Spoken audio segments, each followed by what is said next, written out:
Hello everyone and welcome to another high-elo game of Age of Empires. Today we've got a battle between some of the coolest cavalry archers and trebuchets of all things, as Hera, playing as the Tatars in blue, gets ready to duke it out with the Viper, playing as the Japanese in yellow. Now all the players herd their herdables, explore their explorables, duck duck goose, and try to get their butts up to Feudal Age ASAP. Not a bad time for us to take a look at the Civ matchup that we are going to be watching today. But the Tatars are a civilization that does whatever it possibly can to push you towards mounted units. Their cavalry archers come with extra line of sight. They get Parthian tactics and thumb ring for free. Some of their mounted units, like their scout line units, their step lancers, and their cav archers, all can be upgraded to get extra armor. And both, not one, but both of their unique units are in fact mounted. The first, the Flaming Camel. We've seen Hera use this unit to great effect recently. Basically a mounted petard, one that comes with a massive attack bonus against cavalry, camels, and elephants. The second is the Keshik, a medium cavalry, not cavalry unit that actually generates a tiny bit of gold every time it pokes and prods an enemy unit, which can be very useful in the later stages of the game once gold becomes scarce and raids become more frequent.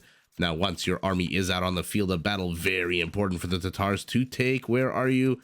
Where do I see some high ground here? There we go. A little bit of high ground. Why? Because the Tatars, instead of the usual 25 extra damage that units do when they're on the high ground, the Tatars do 50% more damage. This becomes even more important once trebuchets start coming out, because the Tatars can actually upgrade their trebs once fully upgraded to have a massive 19 tiles of range that help feed their warriors, and the beasts that they ride into battle. Tatar herdables do contain 50% more food, and starting in Castle Age, every time you construct a new town center, it comes with 2 free adorable sheep, which you then proceed to slaughter and eat. And like I just mentioned, those 2 sheep, not 200 food, but 300 food before decay. Now let's take a look at the north side of the map, where we've got the Viper spawning as the Japanese, a civilization that does focus primarily on its infantry. Their infantry units do attack 33% faster than normal starting in the Feudal Age, which does greatly benefit their unique unit, the Samurai. This is a medium infantry unit with an incredibly lightning fast attack and an attack bonus against other unique units. That to support their infantry on the field of battle, their archer line is pristine. They have all the upgrades available to them. Their cavalry archers come with a small attack bonus against other archers except for skirmishers. So I'm very curious to see if we actually get to see, I mean, the latest meta is all about scorpions, ballistas, and ballistics and all that good stuff, but the penultimate meta was all about cavalry archers, and I'm very excited, especially in the hands of these 2 titans, to get to the, hopefully, cav archer versus cav archer, because one comes with more armor, one comes with an attack bonus against other cavalry archers, which are technically archers. In any event, let's not get ahead of ourselves. Their trebs can be upgraded to not only fire a third faster, but also pack and unpack 4 times faster, and their towers can be upgraded to fire 2 extra arrows that help save the resources to pay for their military endeavors. Japanese mills, lumber camps, and mining camps, they're all buy one get one free. They are all 50% cheaper. Though the 2 civilizations we've got, usually I would say at this point, my whole excitement about this matchup with these 2 civilizations and these 2 players, but I've already said it, so let's take a look at the map, the attack path between the 2 bases. Oh yeah, look at this. This is just begging for cavalry. Look at this big old open steppe, this open Arabian plain with a few hills here for our Tatar to take, and as always lately, a relic right in the dead center of the map, and it looks like a bit of a Cassiopeia shape here in terms of a W of these relics. And Hera will be first to move out. We'll see when and how he discovers his opponent's base. In the meantime, his primary gold, exposed to the front, extra gold to the back, extra stone to the back, 3 triangle forests beautifully placed in order to wall this off, especially if he can wall off the rear with extra stone and gold. And then he's got his tertiary and his secondary over here off campus, which the Viper is going to discover. ... Okay, discovers 2 patches. Now he's going to see that it's in fact 4, and so he's going to know he's in the right location. It's not 3, it's 4. Hera, for his part, yeah, we know he's already seen where the Viper is. The Viper, look at this, primary gold and stone, nice and secure to the back. Extra gold, extra stone, like Hera, to the forward position, and an extra patch of gold off to the left. Look at these beautiful lily pads. Very pretty. Also, 3 forests, also making it easier to wall this base off. So both players not in a terrible position. For the first time in Arabia, I can actually say that the players have spawned in pretty decent spots. Although this is unfortunate for our Tatar, although having his secondary patch of gold to the back, never a terrible thing, especially if you can wall this off. So he's going to use his stone as part of the wall off. So how much has the Viper seen? Just the north. He's seen the archery range. He's seen the houses on the left. Now he's going to discover the bushes as well. He's training another scout. Hera happy to sit on the one scout. He's now gone relic looking, relic hunting. Maybe he's looking for horses to breed for those Tatar armies. But he discovers a whole bunch of herdables, a whole bunch of horses, and a relic. So good get there for our Tatar. And the Viper just setting up shop here, saying, you know what, this looks like a nice little place for me. The horse can graze on the grass. There's not much happening, not much doing. I'll see if you ever move out. First attack here going to the Viper, but Hera is not fighting this, seeing that there is a reinforcement on the way.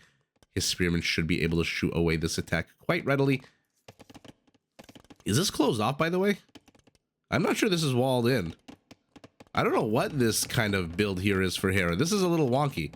Why is this not walled in? Unless there's another type of autumnal tree there that I'm not noticing. Ooh, yeah. You do not want to get caught with your pants down in 2 scouts. A 3rd scout here is making its way to the rear of the base. Ooh, these are a couple of exposed villagers. And now we shoot the scout away. Oh my goodness, he gets that villager in the blink of an eye. The Viper drawing first blood, second blood as well. Good gets there for him. Doesn't take a single loss as he kills a villager and a scout, and all of a sudden Hera's mobility is limited, and all of a sudden Hera has another villager exposed. Oh, I thought maybe he would be able to get the scout, but no. Okay, well, in the blink of an eye, 12 minutes in, Hera's lost 2 villagers and a scout. His eastern wall-off is incomplete. His northern wall-off is incomplete. The west looks pretty damn good. But again, I wonder if this is even walled in. And the Viper pounces. He doesn't care that he's got a weak scout. The scout dies immediately. Hera gets his first kill. Scout for a scout leaves the whole world blind. And now he's starting to stream in skirmishers of all things. So the skirmishers are going to do a good job zoning out these spearmen, because they do come with another, oh my goodness, with a bonus against spearmen, but another villager falls. And Hera has no way to engage into this army. Another villager falls. Okay, but the Viper is starting to lose scouts here. Look at the attack bonus against spearmen. It's a little unfair. +3 against spearmen in this stage of the game is a pretty hefty attack bonus. And Hera's lost 4 villagers. I mean, this can't be psychologically good for him. This can't be good at all. Why are they not moving? Why are they not moving? He's going to lose a 5th. Will it be to the skirmishers? Will it be to the scout? It will be to the game itself as Hera taps out the Viper. First of all, who the hell is this guy? When the hell did the Viper become so aggressive? I believe at the time of recording this video, oh, and he managed to kill Hera's archers over here as well. Oh my goodness.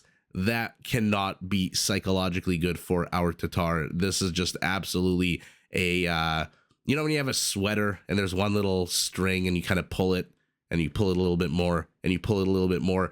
You know, you have a few months, you have a few years where you can kind of pull it and then take a pair of scissors and cut it. And then, you know, a few months later, you notice there's another little bit that's loose, and then you cut that little bit with a pair of scissors. I feel like Hera thought that was the case. He pulled the string and the whole sweater unraveled. Holy moly. Again, like I said, who the hell is this guy? The Viper just lately has been so aggressive. The game lasted 14 minutes. He managed to kill 4 villagers. He was en route to killing 5. And even though she was going to go to the high ground, and for the Tatars, again, the high ground is fantastic. Instead of a 3 attack, a 4.5, which I guess would be rounded up to 5 against the unit that has no melee armor. But whether or not she could kill this scout is very questionable. Probably not. Probably not, especially since the scout is going to kill her first. But my goodness, that cannot have been great.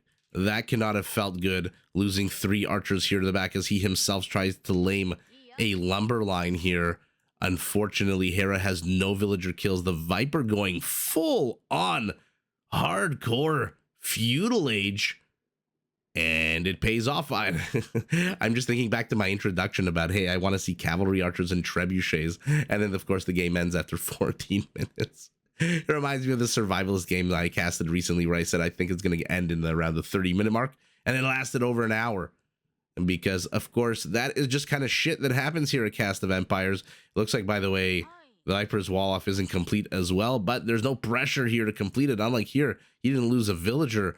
Wow, is it even worth looking at the stats and numbers? Skirmishers and scout units. I mean, again, the presence of skirmishers here, so prescient from the Viper, just able to shoo away any kind of spearman, realizing that, did he, when he moved in initially, he saw an archery range and a barracks. This stable is new. This was just recently, I mean, just literally constructed now, right? Yeah, literally now. At the 1340 something minute mark of the game. And so the Viper knew he is not facing off against scouts. And if you're not facing off against scouts in the Feudal Age, you're facing off against archers, skirmishers, or spearmen.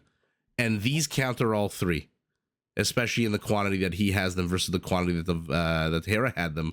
And so just nothing Hera can do against this army once he lost his scout down here near the early Battle of the Bush. And wow, what a fantastic level of aggression. Look at the APM from these players in the frickin' Feudal Age. 1340 minutes in, 1315 minutes in. Both players cracking almost 200. And I believe they're currently the two of the three players that have cracked the 2900. Them and Hart. I believe they're the three only players that have cracked 2900. And I'm very excited. I really now am wondering who is going to hit 3000 first. Although if you don't follow on Twitch, Hera has a Road to 3000 stream. The Viper has a Road to 2800, 2700, 2600. It's pretty funny. I think he's just being sarcastic and self-deprecating, but wow, 9 kills to 3. The economies, yeah, no big difference in economy, even though Hera did lose those extra villagers at the end of the day. I mean, they're pretty much tracking each other here. And yeah, no conversions, no raisings, no nothing here. Because we're only 14 minutes into the game. What an absolute epic game for just 14 minutes in. Look at that APM. It's bonkers. And unfortunately, Hera just losing 4/5 villagers cannot feel good. This building being constructed so late in the day, so late in the game, and he's got 162 food. So by the time he even trains a scout, this army is just going to be able to run amok. And now that he's been cleaned up back here, the Viper is free to start streaming units more and more towards Hera's base. Hera knows that. It's not his first time at this rodeo. Losing villagers here, losing villagers all over the place. Can't feel good. And so he says, you know what? I'll get my revenge another day. He taps out, lives to fight another day. The Viper takes it in a pretty quick game. I usually won't post 14-minute games, but when it's between these two players with 5 villager kills, almost 5 villager kills in 14 minutes, I'm going to have to post this game. And so the Viper takes this victory in this particular matchup, but GG to both players. Did you enjoy this video? Check out these other clips and make sure to subscribe and enable notifications so that you're notified of my latest uploads.